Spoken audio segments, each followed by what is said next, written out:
They thought we were just another species. Weak, fragile, easy prey. They didn't know what Earth really was. Not a home, but a forge. Where monsters are made in 2073, something came from the stars. Something ancient.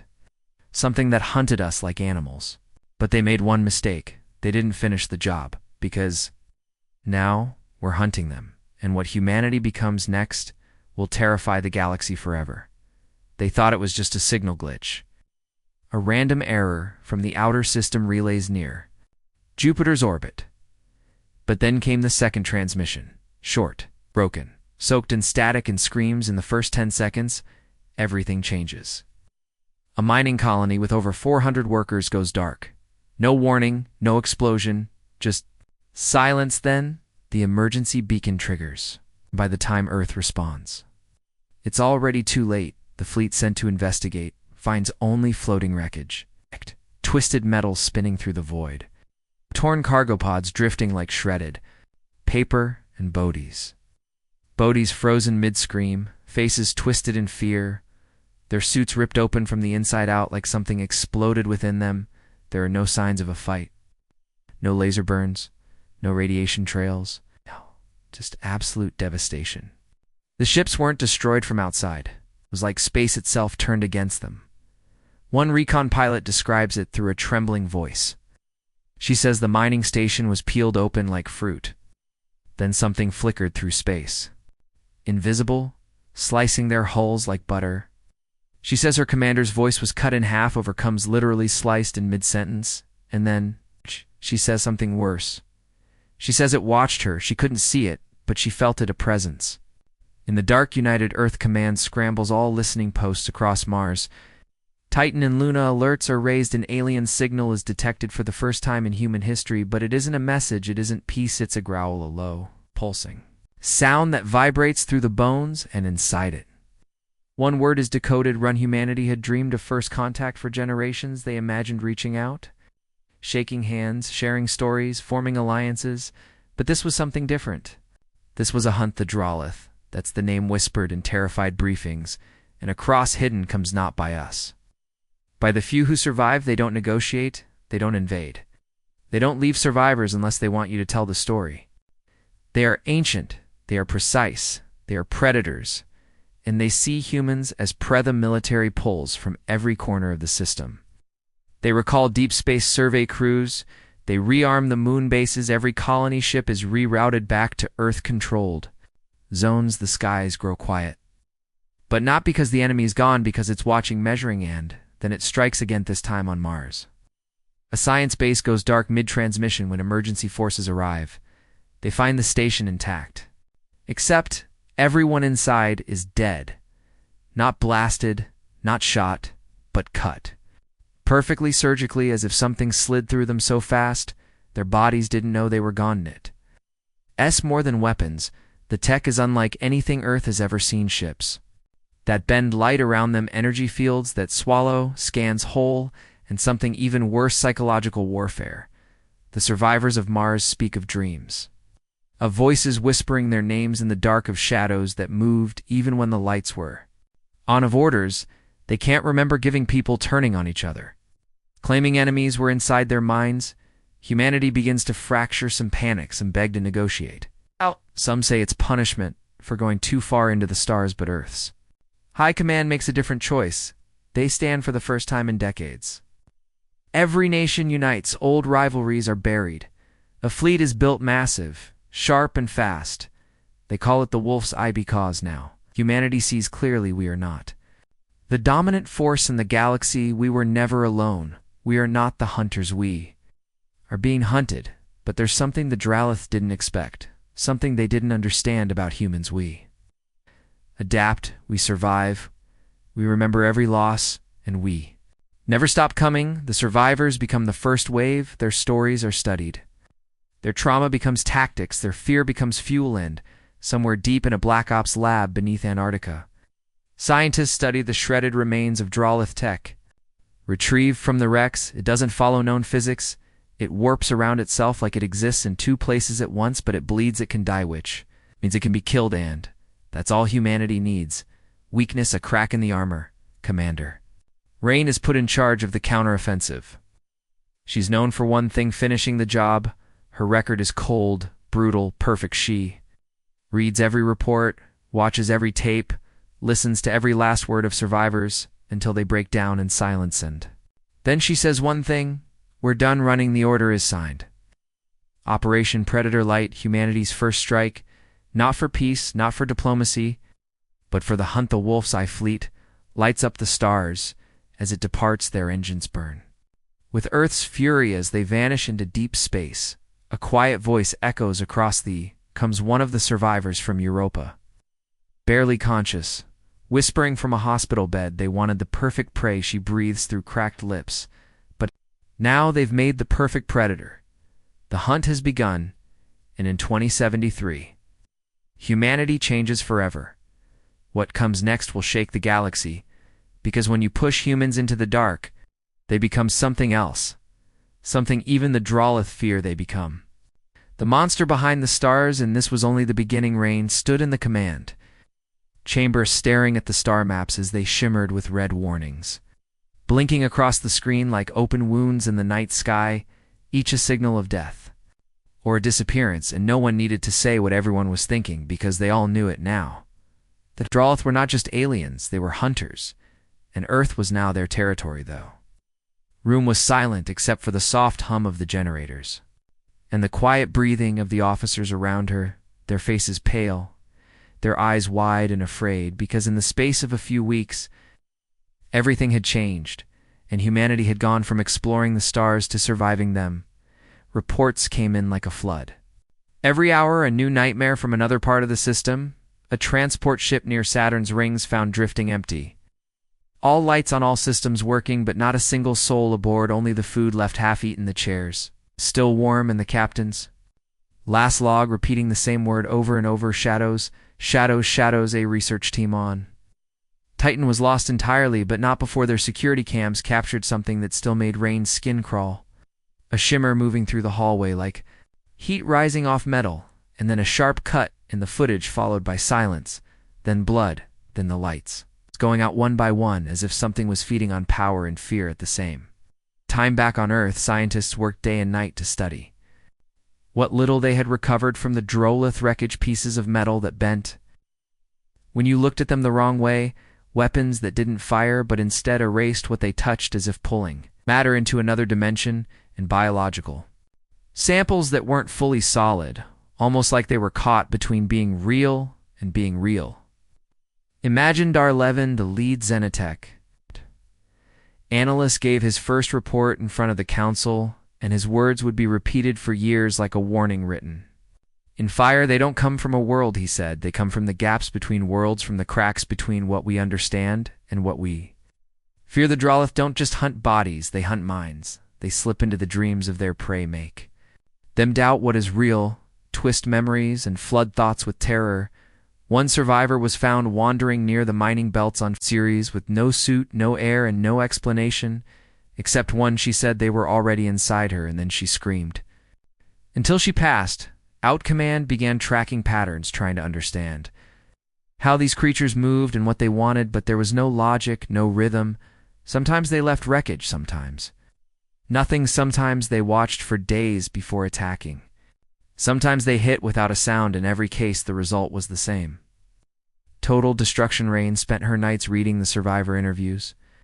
The few who made it back and could still speak, they described eyes that weren't eyes, teeth that didn't bite but folded space inwards, shadows that stood against stars. Even when nothing was there, one Marine simply stared at the wall for hours, whispering they eat the light over and over. Again, one of the most disturbing accounts came from a boy no older than 12, rescued from a family transport ambushed near the Martian orbital path he had hidden inside. A service duct for 3 days, his face smeared with oil and tears when they pulled him out. He didn't cry, he just said they liked the sound of breathing, they followed it, and when it stopped, they moved on. Psychologists called it predatory mimicry. Others called it terror crafting, but the truth was simpler and darker. The Drolith were not just killers, they were perfect. Hunters evolved or engineered, or maybe both, to not just defeat their prey, but to break it inside and out, and once broken, leave it behind for others to find as a message. Dawn. Run, don't fight, just accept. But Rain was not built to accept, and neither was humanity. She began organizing a new unit, a special operations force made up of those who had survived. Drolith encounters each of them had faced the darkness and lived with scars on their minds. And fire in their eyes, she called them Ghost Reapers, and they would be the first humans trained not to escape thee, Drolith, but to hunt them back. They trained in pitch-black silence. No sound, no light, only motion and instinct, their suits redesigned. To muffle every move, their weapons coated with alloys pulled from crashed Drolith armor, their minds strengthened. With neural dampeners and cognitive filters to resist psychic interference, they became invisible in every sense of the word, and when they moved, they became fear itself. One of the first missions took them to a derelict Drolith husk floating near Neptune. It wasn't a ship exactly, more like a shell or a construct built from organic and synthetic matter fused into something alive, but also not breathing, like the bones of a god left to rot in the cold black of space. The Reapers entered without a word, their boots silent against the shifting flesh-metal floor, their sensors useless, their maps changing with every step. And still, they moved forward through shifting tunnels and echoing whispers until they found what they were looking for. A pod filled with stasis fluid, and inside it something watching them, eyes like mirrors reflecting their own fear back at them. A Drolith, not dead, not alive, but dreaming, and in that moment they understood it wasn't a single mind behind the Drolith, but a network, a hive, a collective that shared every hunt, every scream, every death. They placed charges and left not for victory, but for a message of their own. We see youth explosion didn't destroy the husk entirely, but it did something worse. It hurt the network. It sent ripples through whatever plane they existed in. And for the first time since first contact, the Drolith hesitated. They didn't attack for 3 full days, and in that silence humanity found strength. People began to rally, not in fear, but in fury, entire. Planets sent volunteers to join the fight. Colonies, once afraid, now raised banners marked with the symbol of the Reapers, a skull split down the middle with one eye burning blue and the other black. The media called it the turning point, the moment Earth stopped being prey and started being something else, something the Drolith hadn't planned for, a creature that learns pain and turns it into fire, that takes fear and molds it into blades. Meanwhile, Rain received intel that chilled her more than any horror story. Deep scans of the wreckage revealed patterns in the Drolith movement, not chaos, not randomness, but selection. They were targeting places with high command density, with communication nodes, with psychic relay stations, and one conclusion became clear. They were mapping Earth's brain, and once they finished, they would strike where it hurt most. But Rain had a plan, one final test, to see if the Drolith bled, and if they feared. She chose a bait station built in orbit around a dead moon, loaded it with false signals mimicking Earth's main defense codes, then waited and watched, and sure enough they came. 6 Drolith ships bent like knives, flying in silence, cloaked in distortions, and ready to erase the bait. And then the Reapers struck from behind. The fight was not clean and not glorious. It was teeth and metal and screams echoing across the vacuum. One Reaper torn apart in a flash of light, another vanished mid-breath as if snatched by a god. But they fought and they killed. And when it was done, one Drolith ship lay burning and another was captured. Holland, that was the moment the myth broke, the moment the galaxy shifted, because now Earth had something no other species had ever claimed: proof that the Drolith could die. Rain stood over the remains, her armor cracked, her face smeared with blood. Not hers, her voice low and calm as she looked into the hollow helmet of the fallen hunter and whispered, "You're movin'." That silence and that smoke and darkness, something else awakened. Not just rage, not just survival, but a new truth the Drolith had hunted across the stars for 1,000 years, maybe more, but now they had made a mistake. They had hunted humanity, and humanity had looked back with fire in its eyes. The days of running were over, the days of hiding were done. Now came the reckoning, now came the hunt. The day the order was signed, the skies above Earth changed forever. Giant warships rose from the oceans and deserts, casting shadows over cities and mountains as people watched with silent fear and silent hope. The ships were not beautiful. They were not graceful. They were made to kill, to hunt, and to bring fear back to the stars, and at the heart of it all was Commander Rainshi. Stood on the bridge of the Valkyrie Prime, the lead ship of the new fleet, her face lit by the glow of the systems coming online, her thoughts sharp, her voice calm around her officers, prepared for what would be the first offensive strike ever launched beyond Earth's system. Not a patrol, not a recon, but a declaration of war. Project Predator Light had been born in fire and loss. Every ship was built with armor laced with quantum thread alloy harvested from dead Drolith Rex, every weapon designed to slice through enemy cloaking fields, every engine tuned for silent jumps across deep space. The fleet was a ghost blade ready to cut into the unknown and not come back until something bled. Rain remembered the faces of the survivors from Europa, from Mars, from the bait trap near the dead moon. She remembered their eyes. How they never looked at one place for too long, how their hands shook even when they smiled, and how they all said the same thing: they're watching, they're always watching, but they don't expect us to come to them. The fleet moved in silence, no transmissions, no lights. Except those inside the hulls, entire squadrons vanished into deep space, like whispers carried on solar wind, their destination a system far beyond the Orion Rim, a place marked on the stolen Drolith data logs. Not a homeworld, but a hub of feeding. Ground intelligence called it Grid 921, but the soldiers had a different name for it, the nest. As they approached, the system sensors began to fail, not crash, not break, but twist. Readings became lies, distance stretched and compressed time slowed like syrup. Even thought became heavy and dreams bled into waking hours. It was as if reality itself didn't want them there, but they pushed on. Rain ordered full neural shielding across the fleet. No music, no dreams, no emotion. The crews operated like machines, their thoughts locked behind cognitive firewalls, their instincts sharpened to a blade. They didn't speak unless needed. They didn't sleep unless ordered.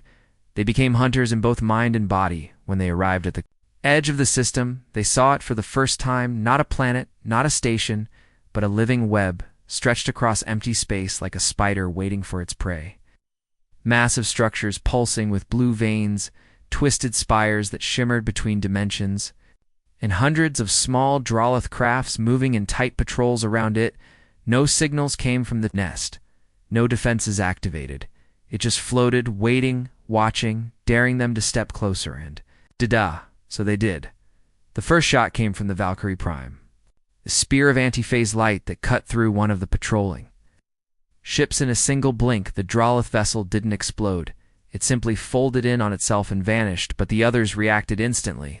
The nest came alive with pulses of dark light and distortion fields, and the stars bent around the battlefield. The fleet broke into 5 units, each with a specific target: the outer rings, the energy nodes, the command core, and one team led by Rain herself aimed directly for the Hartha.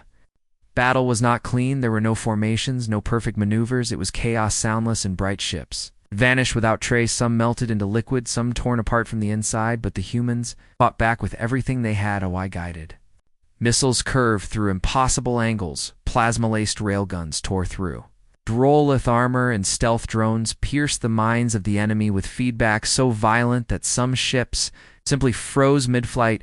Inside the nest, strange things happened. Time repeated itself. Shadows walked through walls. Soldiers reported hearing their own voices before they spoke. Rain herself felt her heartbeat slow to 1 beat per 10 seconds, and still she pushed forward, her team carving a path through the nightmare until they reached the core. It was not a machine, it was not a mind, it was something else, a being perhaps, or a system, or maybe a memory too large to be contained in one place. It pulsed with thoughts, not its own voices of the dead, recordings of fear layered like echoes over endless time. And in that noise, Rain heard a whisper. Why she didn't answer. She simply raised her weapon and fired. Core shook space, cracked light screamed, and the nest began to collapse. Not in flame, but in silence, as if it had never been real. Only imagined and now forgotten, the fleet began to pull out one by one, carrying what survivors they could salvaging, what data remained, leaving behind only fragments of the enemy, and the message carved into the wreckage in every language known. To Earth, you are not alone, and you are no longer weak back on Earth. The news was broadcast across every screen, every colony, every moon outpost and spaceport. The first Drolith nest destroyed by human hands, millions watched as footage of the battle streamed behind Rain's recorded message, her voice steady, her eyes burning. We are not prey, we are not broken, we are not running anymore. We will find every nest, every lair, every hiding place you ever built, and we will burn it to ash the world. Changed in that moment, fear became fury, sadness became strength, and humanity took its first step into becoming what it was never meant to be, a predator born not from hunger or instinct, but from pain. The Drolith did not strike back, not at first. And that silence was more terrifying than any attack, because it meant they were thinking, adapting, calculating, and somewhere in that silence, Earth prepared for the next move. The Ghost Reapers began training new recruits. Earth's moon became a fortress Mars, a weapons lab Jupiter's orbit, a hidden fleet yard, and far beyond the stars. New signals were picked up, signals that didn't match. Drolith patterned something else, something older watching from farther still. Rain studied the new data in her quarters, her hands folded, her mind sharp and calm, knowing what came next would make the last battle feel like a test. She looked out the window at the stars, at the dark between them, and whispered, "We are coming," because in 2073, Earth had finally struck back, and the galaxy would never forget the sound of it. The war had changed Earth, but it had changed the people more. Every victory, every body left floating in space, every nightmare burned into memory was a step forward, and a step down into something darker, something colder, something no longer fully human, and everyone knew it, even if no one said it out loud. Commander Rain watched the changes closely. She had started this war out of duty, then out of rage, but now something else was growing inside her, and she could feel it moving behind her eyes. Not fear, not anger, not even hate, but clarity, the kind that stripped away everything else and left only the mission, only the goal, only the hunt on. The surface Earth looked like it was healing. Streets were clean, lights were bright, people smiled again, children played in artificial parks, without fear of the skies. But under that surface, deep beneath the cities, in bunkers and labs and military academies, a new kind of human was being built, not in secret, but in silence. Because everyone knew and no one stopped it. Project Wolfskin was the first step. Soldiers with enhanced reflexes, memory boosted by neural overlays, emotion regulators that dulled panic and fear. They didn't sleep much, and when they did, they dreamed only of targets. Their hands never shook, their aim never faltered, and their orders were always followed without question. Not because of control, but because of purpose. These soldiers didn't return home. They didn't want to. They stayed on the fleets, in the blackened training rooms that simulated Drolith environments over and over and over, until they could move through a memory of horror without flinching, until they could walk through a psychic storm and come out untouched. People called them ghosts. But they weren't dead. They were sharper than life, too sharp for peace, too focused for anything else, and Rain watched them grow, watched them surpass every accord, every limit. And she wondered how far they could go before they stopped being what they were and became what they were. Fighting, she met with the head of Project Wolfskin, a quiet man named Vorn, who never smiled and never blinked more than once every 30 seconds. He spoke like a machine, but his mind was full of fire, and he told Rain, "We're not making killers, we're making survivors. The galaxy does not reward mercy, it rewards fear. And right now, humanity is earning it." But Rain wasn't sure fear was enough, because she had seen something in the core of the nest, something behind the shadows that had not spoken and had not struck, but had watched. And it had not looked afraid. It had looked curious still. The upgrades continued. The fleet expanded. Earth's defenses doubled, then tripled. Colonies on Europa and Ganymede turned into training grounds. Mars became a testing field for new, cute, dampening tech that wrapped the mind in layers of steel. Thoughts filtered through coded barriers. Pain turned into fuel for movement, and nightmares turned into information. Soldiers began to change even without implants. They moved differently, spoke less, laughed less. Their eyes always scanning corners, their fingers twitching as if ready to grab weapons at any moment. They were not broken. They were prepared, and that preparation scared the civilians more than the Drolith ever had in. The outer colonies' rumors spread of soldiers who returned from missions with no memories of who. They were only skills and instincts, their names forgotten, their voices flat.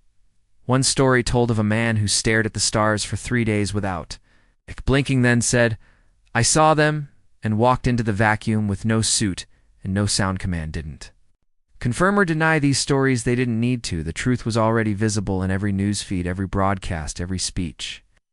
Earth was not building heroes, it was building predators, and predators did not dream of peace, they dreamed of motion.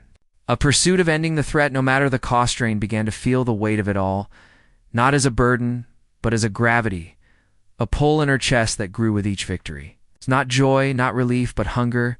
She started training again, running drills with the Reapers, taking live combat exercises that pushed her to the edge, and every time she finished, she felt more alive, more present, more real. She stopped visiting Earth. She stopped answering personal messages. She slept only when her body forced her, and even then she dreamed only of black ships and red skies and the sound of Drolith. Breath over her shoulder, she didn't flinch from it. She welcomed it because she knew. Now she was not just hunting them, she was becoming one of them, not in form, not in flesh, but in purpose. She understood now what the Drolith had always been doing. They were not evil, they were not cruel. They were pure survival, honed into instinct, and that same instinct was now rising in humanity in her, and once awakened, it would never go back to sleep. One night aboard the Valkyrie Prime, she stood alone in the observation deck. The stars stretched wide across the dark, and she whispered to them, "If you want monsters, we can be monsters." And the stars did not answer. But she felt something shift, as if somewhere far away something had heard and nodded. Meanwhile, deep in the labs of Luna, a new project began, one that would cross the final line. Project Helix Core, a fusion of human neural code and captured Drolith signal patterns. The goal: to create a hybrid interface that could operate on both dimensions at once, physical and psychic, weapon and thought weapon. And Wilvern led the project himself, working with a team of silent researchers, all implanted with emotional locks. They ate when told, they slept when allowed, and they spoke only when data required. Their eyes flat and unreadable, and still the work continued, growing faster with each failure, because every mistake taught them something new about how the Drolith thought and how to match it. The first prototype broke itself, tearing its own mind apart in a scream that silenced every sensor for 12 seconds. The second prototype spoke only once before vanishing from the lab, leaving behind a message written in light, not ready yet. The third prototype looked at Vorn and said, "Your heart is missing," before collapsing into dust. But the fourth prototype did not scream, it did not vanish. It opened its eyes and smiled and said, "I see them." And then it drew a map. That map showed the locations of Drolith clusters unknown to every scan, every spy drone, every scout. It showed paths through folded space entry points to their shadow dimension, and more than anything else, it showed fear, not from humanity, but from the Drolith beak. They had never expected this. They had never expected prey to evolve this fast. Rain looked at the map and felt something cold and sharp rise in her chest. Not fear, not excitement, but readiness. She turned to her officers and said, "Prepare the fleet," and no one asked where they were going. They just moved. As the ships powered up, as the Ghost Reapers assembled, as the prototypes were loaded into deep memory vaults, something else stirred deep in the galaxy. A pulse not like the Drolith, something older, something watching, something that had not moved for 1,000 years, but now turned its gaze toward Earth. And it smiled. But Earth did not blink, because in 2073 humanity had crossed a line it could never return from. It had shed its skin and found something else underneath, something stronger and darker and sharper than anything it had known. The predator within. The signal came without sound, without pattern, without any warning. It was like a heartbeat pulsing across the void every few minutes. A soft thump felt only by the minds of those tuned deep enough into the black. It bypassed comms and satellites and sensors, and instead struck directly into the thoughts of certain people, only those who had seen the Drolith, and lived only those who carried something of the war inside them. And when Rain heard it for the first time, she stopped mid-step and whispered, "She's calling the prototype from Project Helix." Was the first to trace the signal, not through code or frequency, but through memory. It recognized the pattern because it had seen it before in the mind of the drolleth it had touched. During testing, the prototype didn't speak again. It simply pointed, and Rain understood this was no random pulse, no random trap. It was a challenge. The queen had revealed herself. For years the Dralith had struck from shadows hiding behind folded dimensions and cloaked fleets, attacking and vanishing like ghosts of war. But now something had changed. One of them had chosen to be seen, to be known, to be found. And Rain knew exactly why the queen was calling for a duel, not with words, not with ceremony, but with intent. She wanted to meet the one who had broken the nest, the one who had captured her children, the one who had turned prey into predator. And Rain was not about to deny her. The fleet prepared in silence. The crews moved like shadows. The ghost reapers sharpened their blades and loaded their minds with anti-psychic routines. Their thoughts sealed in layered encryption like fortresses of steel and ice. Rain stood before them and said 3 words. No speech, no lies, no lies, no comfort. Only 3 words that would echo forever. We go hunting. The location was a dead system near the edge of the collapsed nebula known as the Burning Maw, a place no ship had entered in decades. Because the gravity distortions ripped apart any vessel that got too close. The queen had chosen it for one reason, because no one else would follow, and that was exactly what Rain wanted.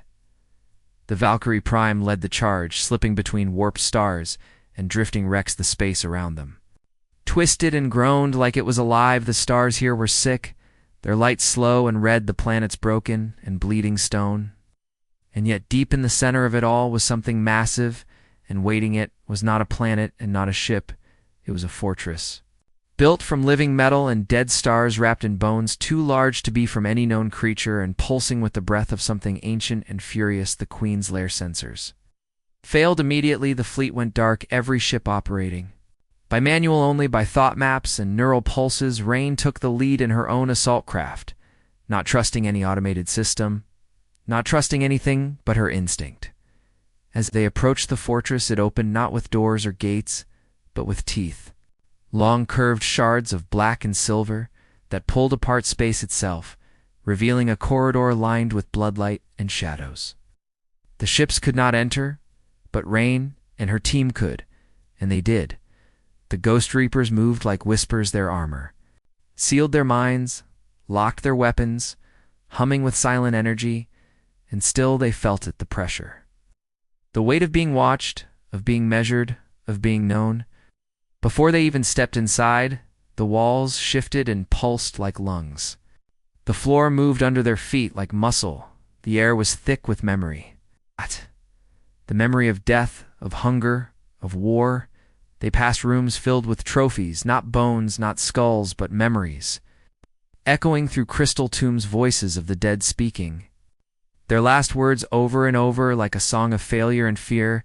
And at the center of it all, sitting upon a throne of silence, was the queen. She was massive, her body wrapped in shifting armor that flowed like liquid, her face hidden behind layers of shadow and eyes like dying stars. Her voice was not sound, but pressure pressing into the minds of the Reapers until some fell to their knees, their thoughts cracked by the weight of her presence.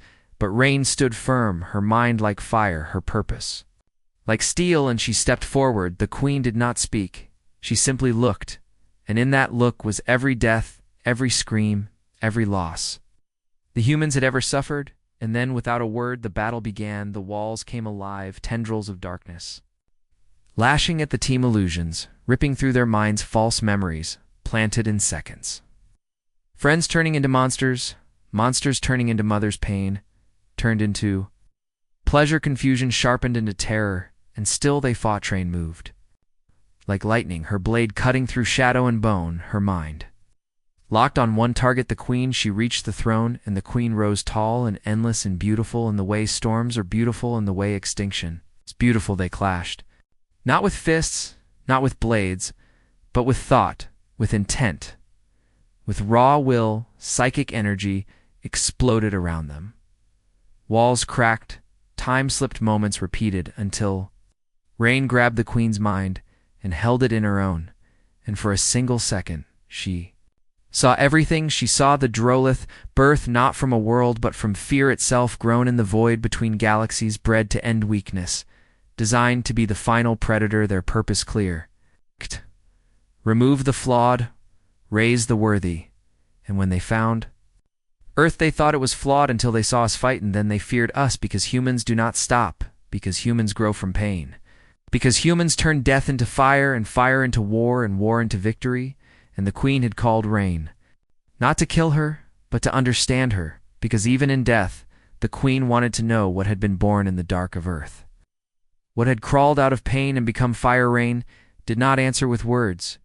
She answered with her blade. The Queen fell, not screaming, not begging, but laughing, a sound like thunder, a sound that shook the fortress, and as her body turned to ash, the entire structure began to collapse. The Reapers grabbed Rain and ran, pulling her through melting halls, through dying corridors, through collapsing nightmares, until they burst back into open space, where the fleet waited silent and ready. The fortress imploded behind them, leaving only silence and dust, and a whisper that echoed across every ship, every mind, every world. They are coming. Rain stood on the deck of the Valkyrie, Prime, staring at the stars, her body tired, her mind burning, and she knew the truth. The Queen had never been the end, only the beginning, and what came next would be worse.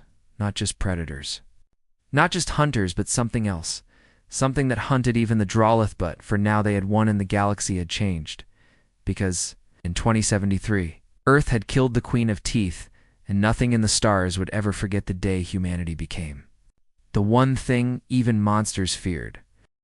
There was no cheering, no music, no celebration when the Queen died. No one raised a flag, no one waved a hand, because everyone knew something was wrong. The silence after the battle felt too wide, too deep, like a hole left in the stars, and Rain could feel it in her bones, as if something enormous had taken a breath and was now holding it, waiting for the right moment to speak.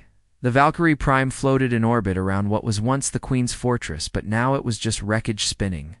Slow and cold, a graveyard for something ancient and terrifying, and still the debris pulsed softly like a heart that refused to stop beating. The science teams scanned it over and over, but nothing made sense. The readings were backwards sometimes. Negative energy signatures moved in spirals, not straight lines, and the darkness around it did not behave like normal space. It folded in on itself gently, like it was listening then. The voices started at first. They came as static, whispering through the hull of every ship, words that didn't belong to any known language. Not sound, not code, not communication, just noise that felt alive. Crew members reported hearing them in dreams and vents, and the hum of the engines, voices that called to them, not with threats or promises, but with curiosity, as if something wanted to understand them, to observe them, and to learn how they thought. They prototype from Project Helix began twitching, its neural lights flickering in erratic patterns. Its skin temperature dropped far below freezing, and when Vorn approached it with caution, the prototype turned its head slowly and spoke in a voice that did not belong to it. We are not Drolith. We are older. We are further. And now we see you. And then it collapsed into a coma-like state, leaving behind a pulse of energy that wiped all unshielded memory cores on the ship. Rain reviewed the data and knew they had awakened something else. Not the Drolith, not their creators, not their enemies, but something different, something older, something watching from beyond what humans understood as space or time, and it had seen the battle with the Queen, not with fear, but with interest. The prototype eventually awoke, but it was no longer the same. Its voice was flat, its responses too quick, too smooth, as if it were no longer processing information, but relaying it.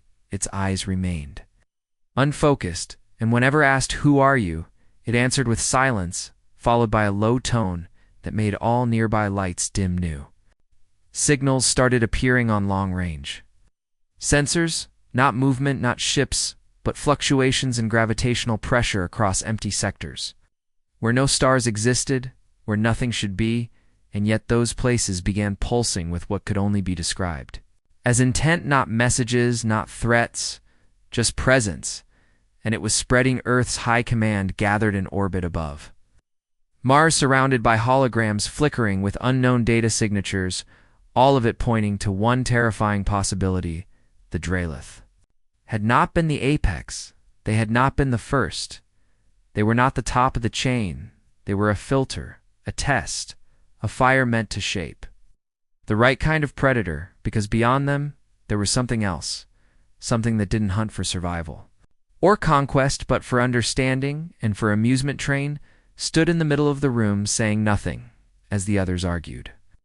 As the generals panicked, as scientists whispered theories about higher dimensional intelligence or ancient cosmic minds, and when the room fell silent, she finally spoke. If they're watching, then we show them what they're watching. If they're listening, then we let them hear what we are, and what we are is not afraid. With her words came action. The fleet expanded.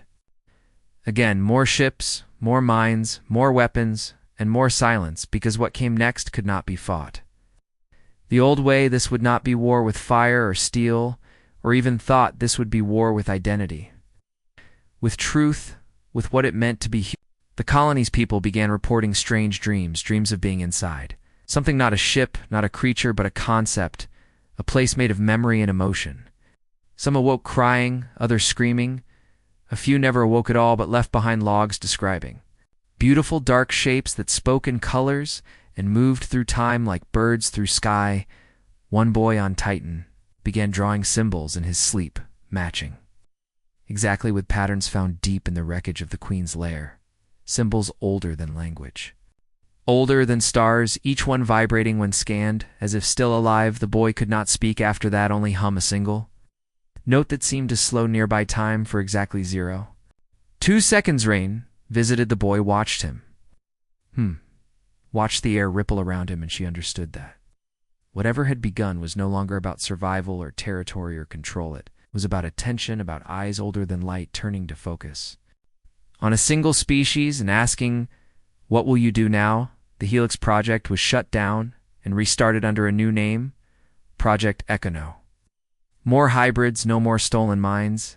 Instead, they began building a vessel not made to travel through space, but through concept, a ship that would think and feel and become a statement, a message not to the Drelith, not to any known species, but to the unknown itself, to the voices from the dark.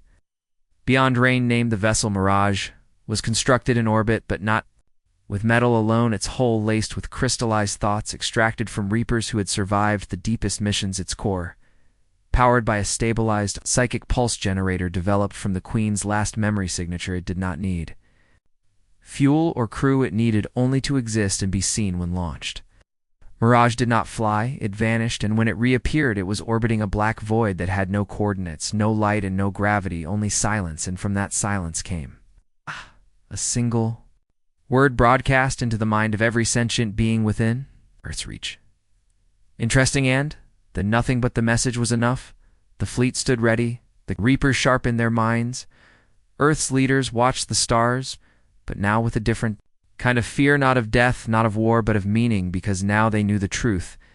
They had passed the first trial, they had become the predator. They had risen through fire and pain and war, but now something else had noticed, and what came next would not be a battle, it would be an answering the year 2073.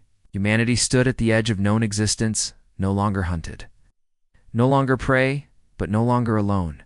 And beyond that edge, the voices waited, patient, amused, and hungry for what came next. Stand. Rain whispered into the stars, "We hear you, Tooth." The stars had never looked so quiet, so cold, so wide, and yet so close and alive. Something in the way they shimmered now felt wrong, like they were waiting for someone to blink first, to speak first, to move first, and humanity was no longer just watching the stars.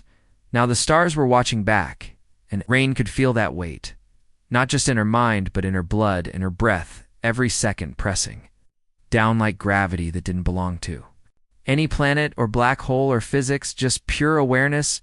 After Mirage vanished, after that single word echoed through every reaper ship and colonist's mind, the air across every human world changed. People stopped talking so loud, ships flew slower. The music in cities turned softer, like everyone knew something had shifted, something was watching, something was thinking, and it was thinking about using The deepest vault beneath Mars Command, the prototype sat still, not speaking, not breathing. Yet somehow still alive, its neural core blinking at a rhythm not made by man, not random. Either something closer to heartbeat or language, or waiting and when. Rain entered alone, the blinking stopped, and the prototype finally spoke, but not in its voice. In Hersu changed us. The voice was hers, exactly every breath, every tone. Like a mirror, and yet not a copy, something underneath. Twisted like the echo of something pretending to be her, or becoming her, and she didn't flinch, she just asked, "What are you?" And the prototype answered, not with a word, but with presence. For a moment she wasn't in the room, she wasn't even in her body. She was elsewhere, a space, without direction, without time, where thoughts drifted like dust and color pulsed. Like thunder, and in that space, something looked at her not with eyes, not with judgment. Just pure raw attention, and the feeling was worse than fear, worse than pain. It was the feeling of being catalogued, weighed, measured, studied, understood completely. And then released because she was not prey, she was something more, something unknown. Snapped back, the vault alarms were screaming, but she was already walking away. The prototype melted into light behind her, no core, no parts, no trace like it. Had never existed, only her memory, and one last word it left behind, carved into the glass inside. The vault wall, waking in rain, understood. The message, not a threat, not a warning, a reality. Something had been sleeping, something beyond the Drolith. Beyond their creators, beyond Mirage, beyond what any human mind was ever meant to touch. And now it was waking because of her, because of Earth, because of what they had become. Meanwhile, the Reapers began to change, not physically, not in body, but in instinct and reaction. They started sensing danger before it happened, started feeling things. Before sensors caught them, started moving like they were part of something bigger, like something was shaping them from the inside, not corrupting them, not controlling, just refining. And Rain saw the truth. They were adapting, evolving fast, faster than nature would ever allow, as if being watched had become a pressure, and under pressure humans dawn. T-break, they become. Fleet Command called it a threat. Some wanted to purge the Reaper division, shut them down, isolate. Earthrain refused.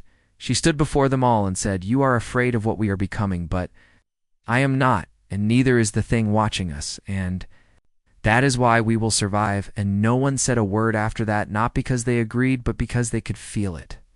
To that shift, that pull forward into something new, the next signal came not from the stars, not from the black, but from inside.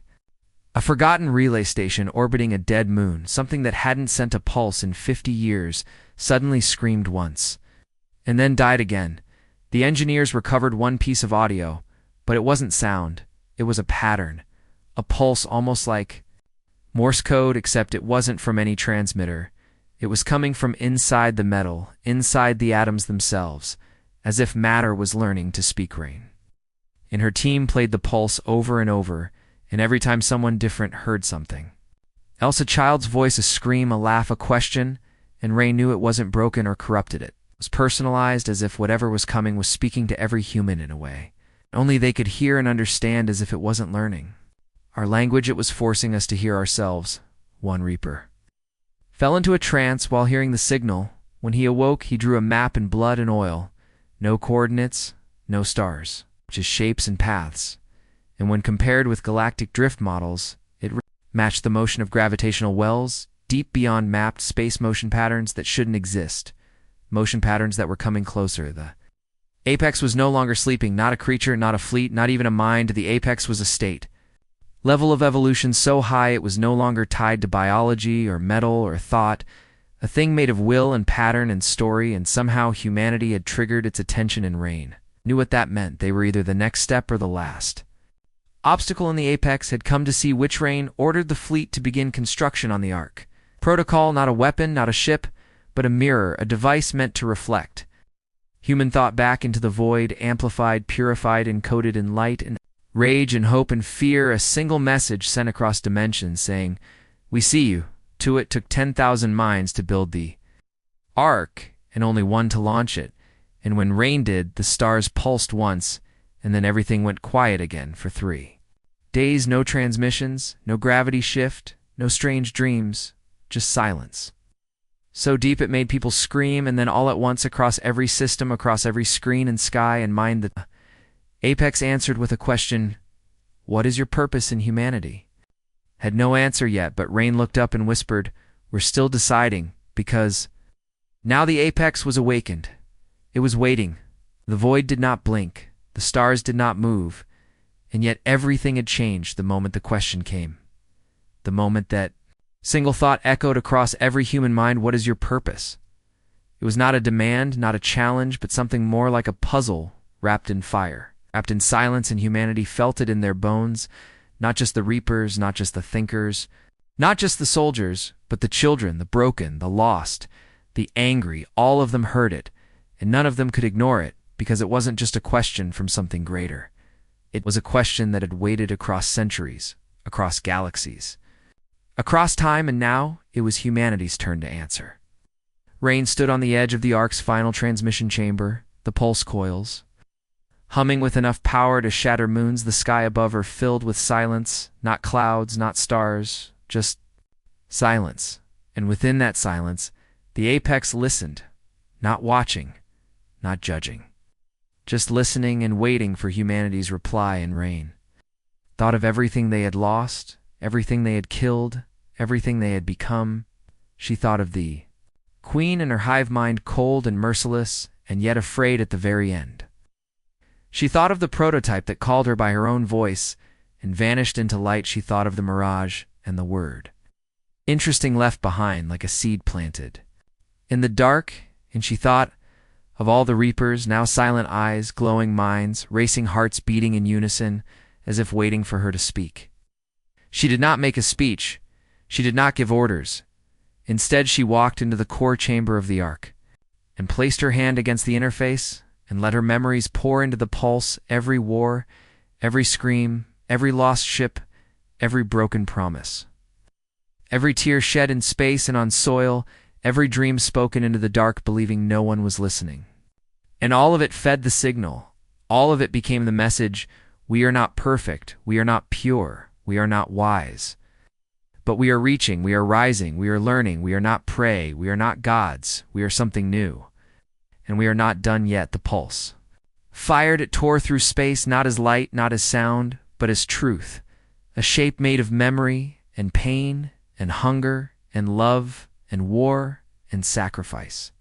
It moved faster than thought, louder than time, deeper than distance, and when it reached the void where the Apex waited, it did not break, it did not bend, it simply unfolded for 3 seconds across the galaxy. Every Apex sensor, every ancient listening post, every hidden watcher, and every dying star saw the same thing. Humanity not as bodies, not as ships, but as fire wrapped in thought, wrapped in purpose, a shape that had no name because no one had ever dared wear it before.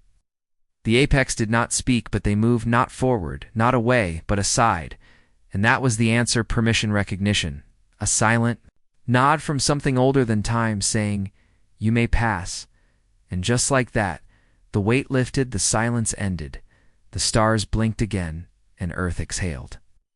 In the final report, Rain simply wrote, "We are no longer hunted." A statue was placed in the center of the first Reaper Fleet's hall, not of Rain, not of a soldier, but of a mirror, and beneath it, a single line carved in steel. "We faced the void and did not look away." The fleet scattered into the stars, not to conquer, not to escape, but to explore, and the Ark remained orbiting the empty sector where the Apex had once waited, a monument not to death, but to evolution and to becoming. In time, humanity would be called many things: warriors, thinkers, monsters, gods, but above all, one word remained the most feared and the most true predator, in somewhere far beyond charted space, where light itself still dared not go. Something vast and ancient and infinite whispered one last word: ready the end.